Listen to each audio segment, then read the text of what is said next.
Please welcome the great Sir Ben Kingsley.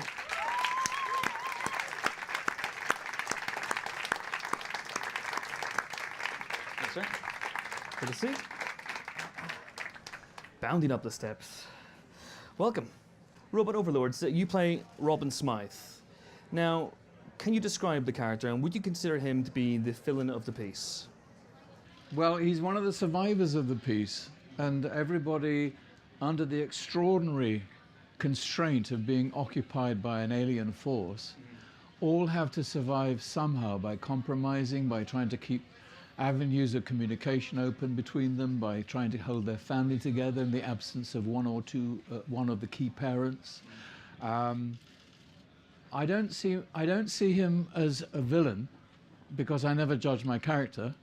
But I do completely concur with the great writer and the director in that there has to be, in the great myth that we're presenting, there has to be a wizard, a dragon, a princess, a prince, and they're all in our film. Yes. Although it's an ultra-modern, fantastically technically adept film, Yes. it has its roots in what I call pure mythology, and therefore rather than judge him morally, I just say I play the wizard, the one who is between the occupying dragons, who are the robots, and the civilian population, who are the downtrodden people who live in the towns. Fantastic. So is it the character that attracts you when you start looking at a script, or do you look at the whole package, the director, the writer, the locations, everything? Definitely you look at the whole package, but at the same time, if you can find your corner of the film can be fully occupied by a character that I can give to the camera, present, then it's very exciting. You know,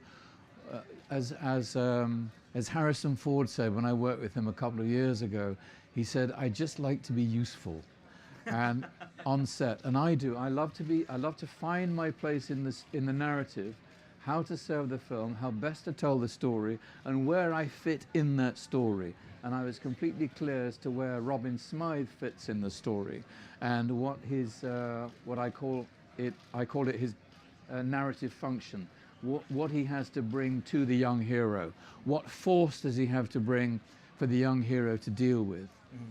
Mm-hmm. There's an old saying amongst, well, it's not a saying, but people who read scripts for a living, sometimes they know that a script isn't for them in the first 10 pages. When do you know a script is for you? Probably the first two. Okay.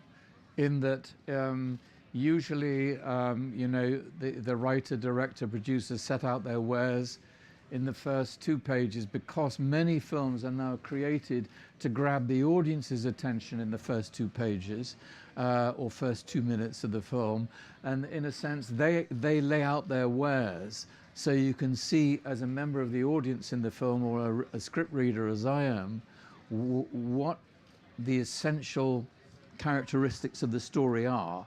And therefore, unfortunately, it can be all laid out in the first 2 pages and it's a no.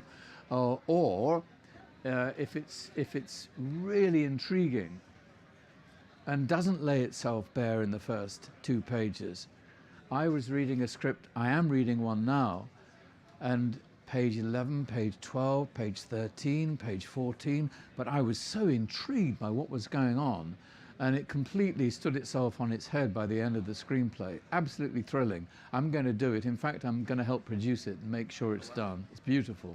So again, at that point, page 11, page 12, I'm still reading this, so yes, okay, exactly. I might produce this. Yeah, that's very interesting. But with this movie, with the Robot Overlords, you have a very interesting entrance as well. Did that catch your eye? Reading it on the page. You mean past your bedtime? That one. Yeah, no, just when he first turns up, when Robin first appears on screen, which we're about to see in a clip. Well, he first appears on screen to be saving the life of a child, but it turns out that his only motive for saving that child's life is that he will have control over even more people's destiny than before that fortunate accident takes place. So you see him as a civilian, a member of the civilian occupied population, but as one who can communicate directly with the dragons, as I call them, the robots, the occupying forces. Do we have a clip? We have a clip. Let's take a look at the wizard.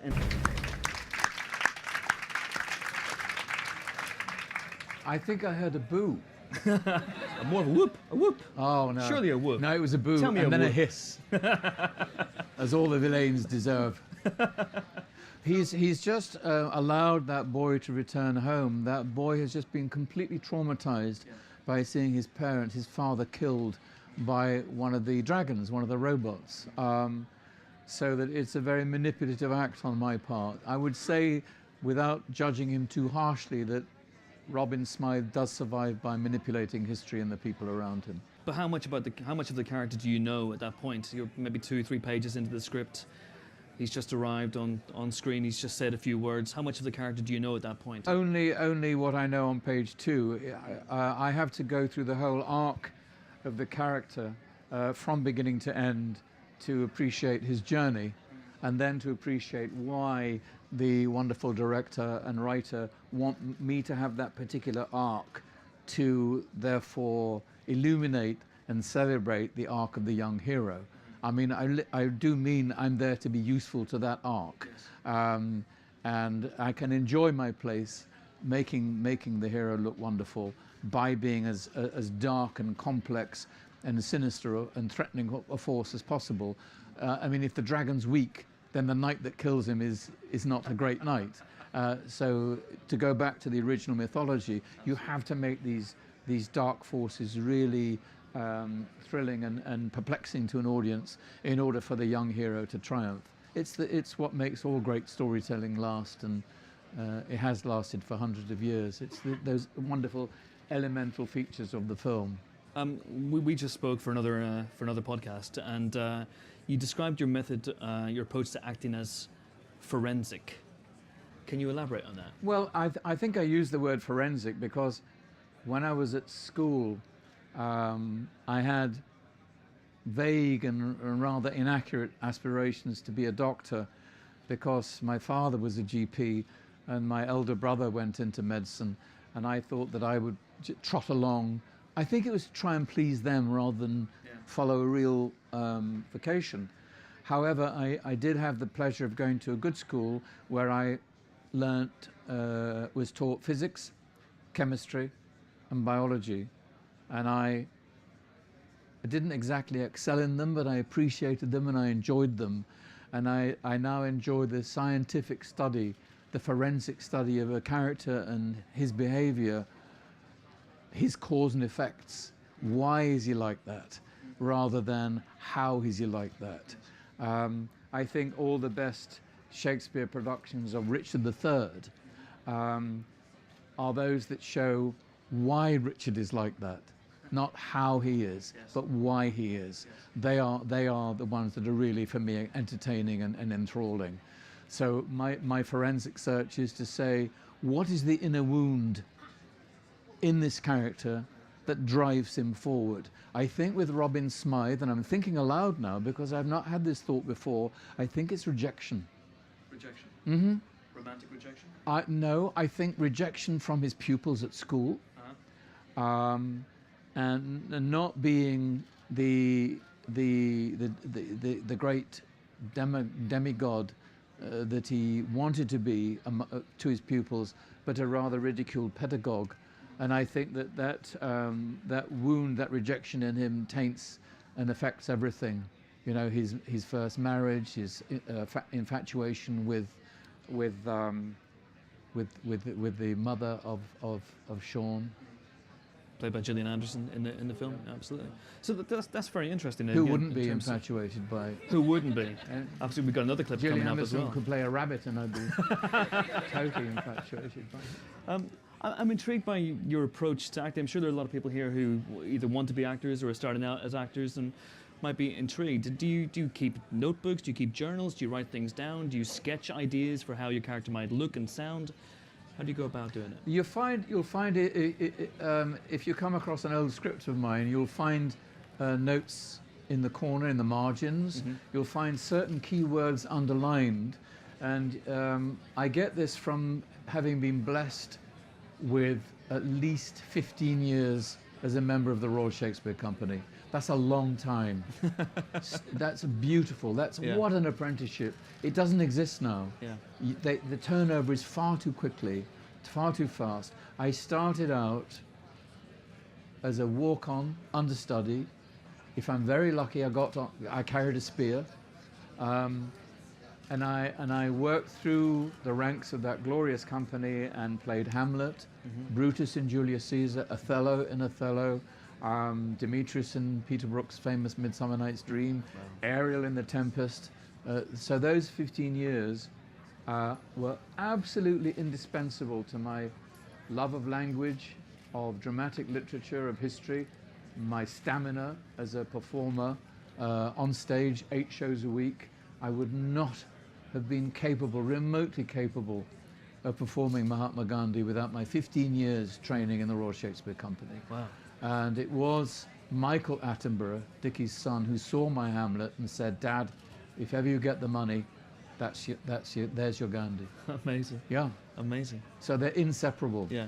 So from that training comes a desire to document. Well, I say parts of your training, but characters. let me reaffirm that the Royal Shakespeare Company is not a drama school. It's a very hard-working company, and you develop through the ranks, and you work with great directors, and there are voice coaches, movement coaches, sword fencing coaches and classes. You can avail yourself to all of them as a member of the Royal Shakespeare Company, or you can go to the pub. It's your choice. I availed myself of everything and went to the pub. I had the best of both worlds. Busy guy. I like it. So with Robin, there's a particular accent, there's a particular appearance. He wears a baseball cap and a bow tie, which is a strange combination. Can you talk about that decision? Well, I chose his accent because of certain elders that I was acquainted with when my father was a GP in Salford in Lancashire, and therefore there were certain people with aspirations of all kinds that were suffering from rejection of one kind or another, and you could detect it in their voice and in their inflections. It was a kind of earnestness and confidence, but underpinned by terrible pleading and insecurity. And the bow tie was my pupils will respect me, and the baseball cap is, but I'm really one of you. I'm one of you, really. So there's a total mess of statements he's trying to give off to the world. Fantastic. Actually, you mentioned the writer and director are here today, and Mark Stay and John Ryder over there. Hello, chaps. Hello. Give them a round of applause, everybody. John asked me to ask you something.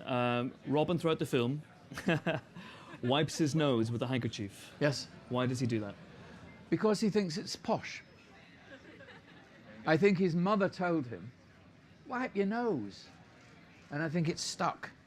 Yeah. Instead of, I think as a child he did this.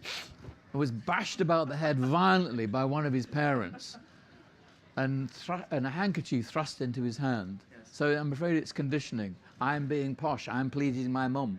Look, mummy, I'm being posh. And what a wounded man Robin is. He is. There's lots of open wounds. And one of which is his relationship with Gillian Anderson's character, Kate. I don't know if you can talk about that. We have a clip coming up where he's trying to persuade her to join him. I think it's purely carnal. I think he fancies her rotten. And I'm afraid you can't go much deeper than that. Or more primal. Indeed. Shall we see a clip of Sir Ben? He's rejected. Fancying Gillian Anderson? Well, don't give it away. Don't give it away. Let's take a look at the clip. If you join me there. You see, I think what happened with Robin is that he did have fascist leanings. Yeah. When he speaks about overpopulation and pollution, it doesn't have the Green Party ring to it. He would say, you know, you've got to actually cull nature viciously. In order, you cope with an overpopulated and overpolluted world by killing people, and that the dragons, the robots, have come up with the perfect solution for our planet, which is to get rid of people. So it's a terrible extrapolation of what already was latent in him as some kind of fascist cleansing of the world, and lo and behold, they come. he's glowing in that scene. That has to be the most sinister use of the word fecund I've ever heard on film. Erotic, I think, is the word you're looking for. Well, that's why I've crossed my legs. I'd say let's go to you guys now in the audience. If you have any questions for Sir Ben, please put your hands up. We have some roving microphones going around. For both being an actor and a producer, with companies like Amazon and Netflix, for example, moving in and starting to change the funding and distribution model, has that impacted how you consider projects? And if so, what excites you about that change in the dynamic? I think we do live in very exciting times, sir. You're absolutely right to point that out. For some years, my company, Lavender Pictures, have been nurturing a project along, and we thought that it would be make an ideal cinema experience. The material is of an profoundly historic nature, and I think amongst us we realized, and it was triggered by a question asked at one of our last meetings by one of our close colleagues, and we realized that I've just finished a mini-series about Tutankhamun. We filmed it in Morocco, and the extras, the set, never mind the writing and the direction. The script was beautiful, 6 hours of television. And the production values that were brought, I saw trailers from it recently in New York, the production values that were brought to that miniseries were on a par with Ridley Scott's Exodus, in which I was also. So I had this great comparison between Sir Ridley's film and then going to Morocco to make a 6-hour television series. In terms of the budget and the working hours, I would say that there was more of a constraint on the mini-series in the number of hours we had to work. It bled into a 6-day week. We got a huge amount of footage in a reasonably short space of time. But it was very well prepped. It was perfectly cast. And as I say, the design and landscape on which we worked was flawless. Ancient Egypt, built in Morocco, really beautiful. So I am very excited by the shift in our audience potential, in a variety of style, in the opportunities open to actors, the tremendous amount of work now open to actors with all these extraordinary studios, really, mushrooming brilliantly, so that we have made tentative steps towards moving our aspirations for a big movie on this historical epic into a 6-hour miniseries. So we've been directly affected by it, yes, and it's very exciting. That's where we have our audience now for great historical drama, and more, or should I say less and less interrupted by commercials. So it's having an effect on those who make TV commercials and produce TV commercials. I think more and more now you're finding that your great companies and brands are sponsoring short films of 9 to 12 minutes in length, and the product is never used. Let's say it was a whiskey brand, and you'll never see anyone drink a glass of whiskey. It will be about something else, but it'll be presented by, if I mention the name, will I get a crate of whiskey? You can go ahead. Sponsored by... My favorite whiskey. You know, that's so that your lack of TV commercials has pushed those sponsors into dropping your commercial break and making beautiful short films or sponsoring whole shows. So it's a very exciting shift. Any more questions for Sir Ben? There's one right over here. Thank you. How does your research differ going in from playing real-life characters to playing fictional characters? I think that of course, the advantage of some historical characters that I've played is that they are photographed, even recorded, and some even on film. And one of the greatest privileges I had when I played Simon Wiesenthal, the famous Nazi hunter, was to spend hours with Simon in Vienna and in Budapest in Hungary. And he was like a father to me. It was deeply inspiring. But to answer your question, what I think I will return to is the word forensic, that if I can find, because a great historical character from truth can be badly written and badly interpreted, and you don't have that wonderful forensic balance of cause and effect that you'll find in a great script. so that in portraying Don Logan in Sexy Beast, who is a completely fictitious character, my forensic search led me to find that, I hope I'm answering your question, I think I am, that my forensic search, I think your word is research, mine is a forensic search or a hunt. It's like hunting. My trigger for playing Don Logan in Sexy Beast was that Don was an abused child who will therefore go on to abuse others until he is healed. He will never be healed. Those adolescent and childhood years are too far behind him now for that epiphany of healing to happen. So he will compulsively go on to abuse others, rather like the handkerchief in the hand of Robin Smythe. I'll blame his mum. But then at the same time you get a factual character. Let me go to the other end of the scale with Mahatma Gandhi, and my trigger for him was implicit in the screenplay, and I didn't realize this had happened until I saw it in the screenplay and then did some further research, and of course it was true. It was a big mistake to throw that man off a train. Big mistake. Of all the people in the world to do it with, you did it to that young lawyer, you will pay a terrible price for that. So my central gesture as Gandhi was one of anger and indignation, not of gentleness and peace, because his Satyagraha force was driven by ferocious anger.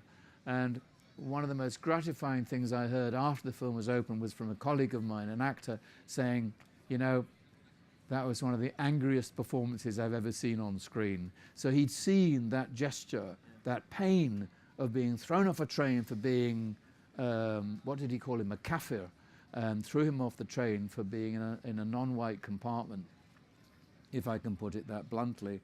And that was my search for what was the fuel, the radioactive fuel that kept that man fighting and alive for all those years. He was being thrown off a train.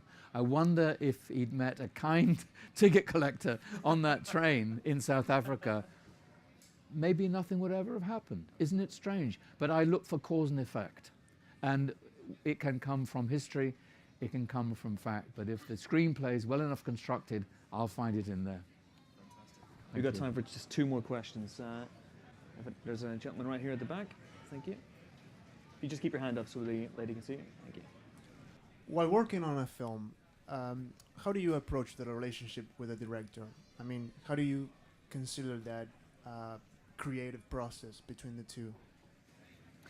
I think that I have and am continually blessed by working with directors with whom I can freely collaborate.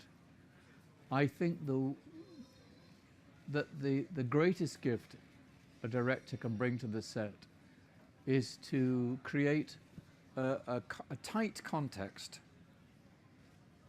a ring, a playing field with rules and limits in which the actor can flourish.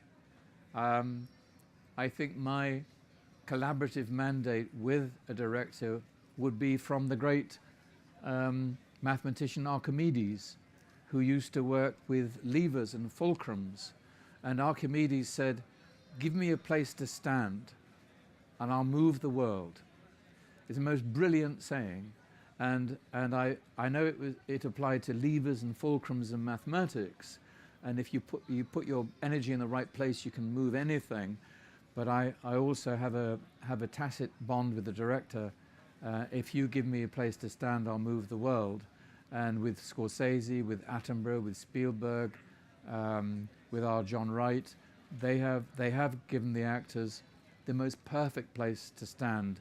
In that I mean that the camera's in the right place to capture the narrative gestures that the actor has so carefully nurtured and presented to the camera, that the film set is beautifully governed and respectful, that everything, your costume and everything that you're given as accoutrements to your performance serves the narrative, so that I think that my real connections with directors have been absolutely collaborative, and I think many of the kindest things that directors have said to me have been in the guise of surprise when they have said, I never saw that scene that way.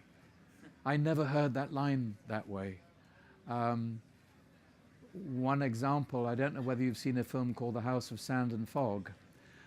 When I am on my knees praying after the death of my son, the director, Vadim Perlman, had written me screaming into the room. And I said to Vadim, I whisper it on my knees, in all humility. I don't scream or shout. The grief comes through such a mercilessly narrow aperture that I can only whisper. That's all I have left after my son's death. After a tiny bit of arm wrestling, he said, I never saw it that way, but my goodness, you're right. And he filmed it, and it worked brilliantly. Have we got time for one more quick example? Absolutely. Have you seen the film Sexy Beast? I have, yes. The great confrontation between myself and Ray Winston when I say yes, yes, yes, yes, yes, originally was to take place in a room much larger than the space we're all gathered in together now. A huge sitting room in this villa.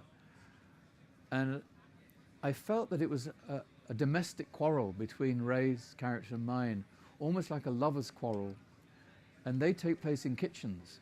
They always take place in the domestic heart of the building. They don't take place in grand foyers, or they're in kitchens. So Jonathan, took everything down. All the lighting, cameras, took everything down. Lost half a day shooting and put everything in the kitchen and shot it there. And it works. Those knives, those stainless steel, it's a merciless stainless steel kitchen. The other room was comfortable. So there's two examples of the director not seeing it that way, but we being able to offer something and actually them literally shifting their perspective. Amazing. I read somewhere that Shane Black on Iron Man 3 persuaded you to be in the film by sending you a letter. Is that true? And Oh yes, a beautiful letter. Is that how to get Sir Ben Kingsley into your film? But just send a letter? No, is it as simple as that? Script. Okay. Script. Okay. But was that the only time that's happened? Did someone send No, you a letter? I often get a letter accompanying the script, but with great respect, I read the letter out of politeness and courtesy, but it has to be the script. It really does. No matter how much they would love you to be in their film or not, the test is the script, and whether or not I can find that, as we were discussing, that essential trigger that will power me through the story. We have time for one last. Wow, lots of hands went up there. Can you ask the same questions at the same time? The two of you, there's a lady there and a gentleman there. My question was going to be that there is a criticism within modern cinema and modern television shows that a lot of times, because we're very nostalgic, we like things from the 80s, and to some extent Robot Overlords seem a little nostalgic of the sort of Transformers series. There is a criticism that in that, because of the nostalgia, there is a loss of original ideas within the scripts that you're getting now, more than say when you first started in your career. Do you reckon that sort of stands true, or do you reckon that now, particularly in the age of the internet, with easier access to filmmaking and all the rest of it, and more opportunities for actors, is there more originality now, or is it sort of just, I don't know, inconsistent, I guess? Well, you can appreciate that I wish I had a broader knowledge of current writing. The company that I'm helping to run, only has 6 screenplays on its slate.